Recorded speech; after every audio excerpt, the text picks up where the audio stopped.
Trust in Allah, but shake the palm tree. Because if you don't shake the palm tree, Allah can make the date fall if you wanted to. But once you shake it, do something from your side. Come to me, your hands length. I'll come to you, our arms span. Come to me crawling. I'll come to you walking. Come to me walking. Come to you running. But if you sit and do nothing, nothing will happen.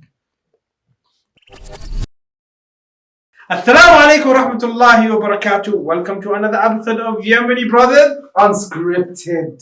You're happy now, yeah? So happy. This is Adil Nahdi and my brother Muhammad al-Nahdi. Welcome to this episode. Allahu Akbar. We were in Uganda. No, we were in Malawi. And you're about to travel to Uganda. And then we turn back in time. I see. I tried to trick you. How did Adil start in Adil? How did you start in Adil? Everyone loves to talk about themselves. You know, I feel proud. Yeah. May Allah grant us humility, sincerity, and success. Because Adil is a nobody. I'll tell you something. This is one thing why I fear about this podcast. We'll get into our fame because Muhammad said a man should hate fame. Muhammad said a man should not like fame. Yes. So this is something I fear about this podcast. Yeah. You might start. Yeah, but what's our intention? Our intention, number one, is for me to connect with you. Okay, we advise one another. Okay, our iman gets increased by hearing the stories. Right. Number two is to inspire our family and friends. We're getting good feedback. Allah says the Quran. Ya ayyuhalladhina amanu qu anfusakum wa ahlikum nara. O you who believe, save yourself and your family from the hellfire. وَقُودُهَا النَّاسُ وَالْحِجَارَةُ. What's the fuel of the hellfire? Nar. وقودها الناس والحجارة. The fuel is human being and stones, if I remember the ayah correctly. But the point is, we have many families, many friends. They are lost, they are astray, and they need individuals to inspire them and motivate them. Okay, not likely we're going to be famous, no. Okay. But it is likely what we aspire someone from our family member to make an impact in the world. Sure. So tell us about IERA. How did you start with IERA? IERA, Islamic Education and Research Academy.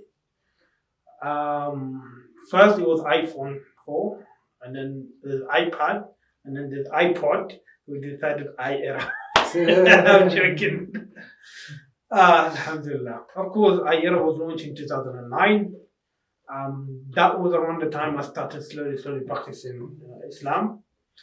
One of the main reasons was the Sheikh that came to Milton Keynes. He's very inspirational, very motivational, and was able to connect with the youth. His name is Sheikh Abu Sam al-Zahabi. Okay. Very well connected to my mother because his wife his wife was Tanzanian and Tanzanian and Kenyan, something like that. They connect with each other, and he even came to our house. We ate food in our house and all things like that. May Allah bless her. So I started practicing my deen. Year 11, I started to pray. By the way, I was very active in school.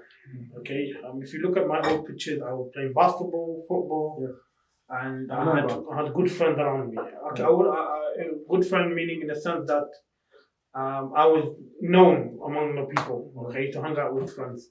The good thing, alhamdulillah, I never smoked, I never drank alcohol. Allah protect me from all of this, alhamdulillah.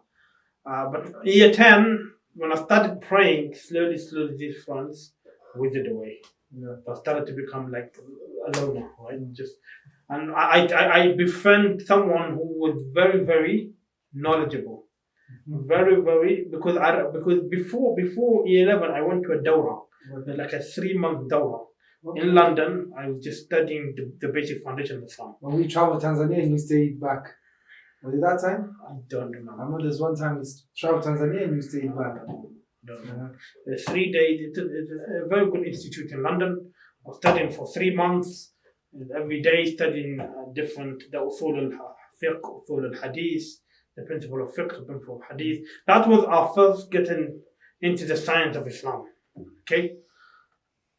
So one of the things was the Hamiyat al-ilm, the importance of knowledge, the importance of beneficial knowledge, the importance of befriending people of knowledge, all of this. So when I went to school, I started befriending someone who was very straight. Yes. Okay, I even know his name. I tried to look for him. I don't want to mention, but hopefully I'll find him one day. But he was very good in IT. So all my subjects now started getting good grades. Yeah. I was a C in math. I went to a B, and media I got B and things like that. IT was my favorite, and I used to do some skills. I went to so I was doing dawah every week. We set up a team, alhamdulillah, and then I started the Global Dawah Day. The first Global Dawah Day, I think, is Life Just a Game. Mm-hmm. Okay, it's not just a game, and I went there and I participated in that. I think the Dawah team was started after the World Dawah Day. Actually. Okay. How old were you? 16, 17 maybe. MashaAllah. 16, 17. So that's what I was doing that every week. Then I decided I wanted to go study to Egypt. Okay. Alhamdulillah, my dad approved, my mom approved, and Allah blessed them both. They were supportive, they were paying for my studies, and truly phenomenal. I went to Egypt, and I was there for nearly 1 year and a half. Mm. Okay, I did Quran memorization, and I was learning Arabic. Mm-hmm. The Dawah team collapsed. Allah. And I learned a huge lesson from that. We'll come back to that. Remember this, yeah? The Dawah team collapsed. The Dawah stopped happening in Milton Keynes, my city, my community.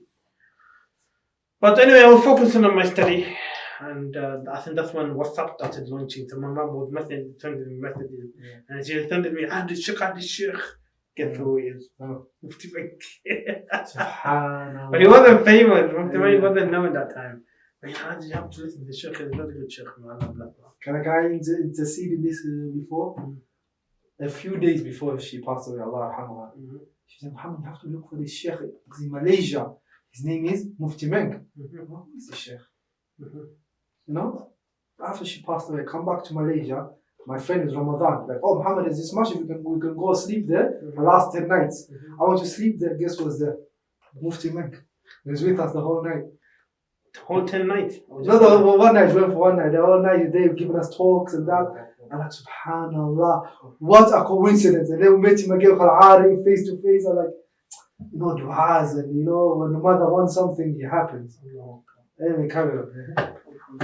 Allah. Yeah. I have some regrets, My mom used to send messages, but I was so busy with my studies. But the good thing is, alhamdulillah, I came back to UK. I was with her, and we connected, alhamdulillah. And of course, the accident happened. Yeah, right. Okay. My mom passed away. Difficult period of my time. I found a temporary job as a sales assistant. And how did I get IRA? Oh yeah. Sheikh Al-Arif came to UK. We met a charity, and I got involved in that charity. Which charity? I started working. Actually, I got married first. So I went to Tanzania. I got married. I didn't come back to UK.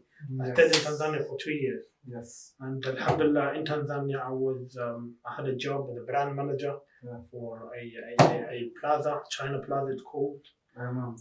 Yes. And then after that, I got a job in UK. I went to UK, and alhamdulillah, the job in UK for a charity. I did that for 1 year and a half. Which charity? Called Mental Aid. Yes. Okay. I did that for 1 year and a half, and I did a mistake the last month in the organization. So, subhanallah, first of all, before Ramadan, someone sent me a message, job description for a job. Okay? And then, because I'm in this charity, I want to focus on this charity, try and take it to success. Ramadan, someone else sent me a message. After Ramadan, another person sent me a message. Right? And so something happened in the charity. I had to leave. And before I left, I sat down with every single colleague of mine and asked them, advise me. What have I done wrong? How can I improve so that I can be better next time? Okay? And Alhamdulillah, What was the biggest advice? Maybe you can give me so I can learn as well from them. They love my positivity, continue to have that positive attitude, optimism. What was the advice? They are to listen to people more,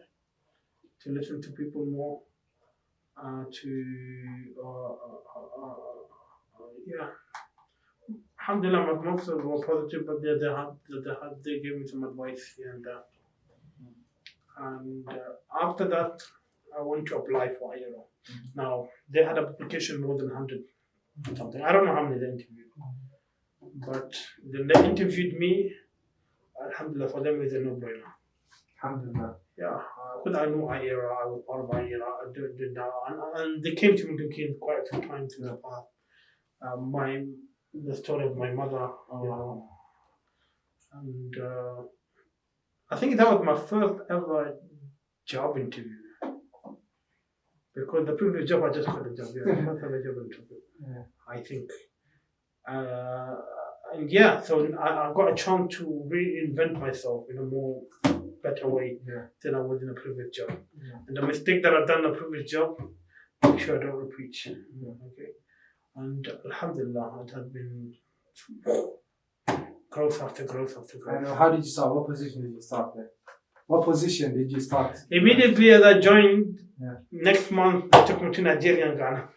Really? Yeah. So when you start, what was the position they gave you? I was a deputy to Ustad Adnan in Africa. Oh, from the beginning? Yeah, I was in Africa. Okay, so they needed that position from the beginning of overseeing Africa. But Ustad Adnan had his strengths. His weaknesses, cannot deal with administration. He can do it, but he'd rather focus on his strengths. So they got me on board to focus on admin so that he could focus on the groundwork. The groundwork. Yeah.